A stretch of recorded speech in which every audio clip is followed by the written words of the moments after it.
The digital clock humming quietly on my nightstand was the only sound my ears could detect. The night was dead quiet, yet I knew he was there. Right on schedule, he would be lurking there, outside my window. He would knock. I, for reasons I wish I could explain, would open the blinds, a set of dread flooding through my body. He would stare at me, and I would stare at him. He would leave soon after, and I would stay awake till the sun began to rise. This was our routine. My mind was wandering 1,000 miles away when he knocked that night, though my eyes lingered on the window. I told myself I wouldn't open the blinds. I told myself that tonight he wouldn't scare me, and that I would get the rest that I so desperately needed. He knocked twice more. I grabbed the pillow, squeezing it tight over my head, and began humming some old nursery rhymes from my childhood which, at that moment, seemed so long ago. He knocked once again, and this time, it was hell of a lot less courteous of a knock than usual. It morphed into a loud thumping noise. I finally threw the pillow off my head and opened the blinds. His pale, wrinkly face leered in at me. His lifeless, black eyes that shone, despite their darkness, peered into my own. His stringy hair fluttered a little in the wind. He seemed to be breathing somewhat harshly, and though it was hard to determine his mood as anything other than emotionless, I could sense an amount of animosity that I've never felt before. After what seemed like hours, he turned around and was on his way. I faced the ceiling and wept. This had been going on for more than a month. I had tried to talk to others about it, but I could never finish my sentences. They degraded into quiet mumblings and whispers. I was so tired, and I have even begun to wonder if I was losing my mind. I tried sleeping pills, but even they couldn't help me throughout the night. The weirdest part is that I always wake up about 5 minutes before he knocked.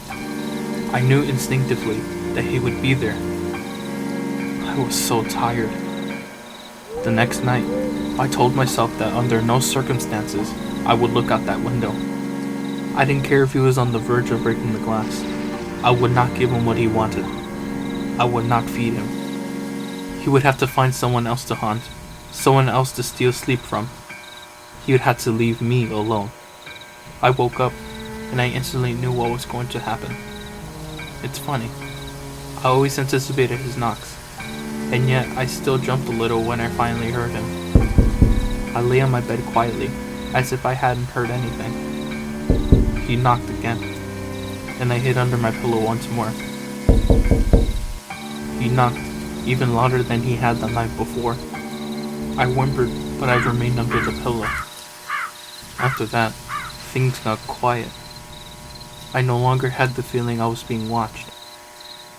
I pulled my head out from under my pillow, and I slowly looked out the window. Nothing.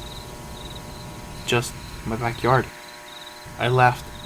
I laughed so hard that little tears began to slip out of my eyes. He was somebody else's problem now. I looked at the clock, noticed I had only been awake for 15 minutes. I turned over to go back to sleep. I had fallen into that uncertain stage where dreams mingle with reality, when I heard the distant click of a door. My back door. Someone, something, had just entered my house from the outside. Something from my backyard. I knew it was him. I listened quietly as his footsteps made their way from my kitchen, to my dining room, to the short hallway outside my bedroom. He was walking slowly, patiently, making no attempts to hide his presence. When he knocked on my door, I almost vomited. I had to do something, anything. I was paralyzed with fear. He knocked again. Trembling, I pulled the pillow back over my head. All that could be heard was the sound of weeping, knocking, and the digital clock humming quietly to itself. I was so tired.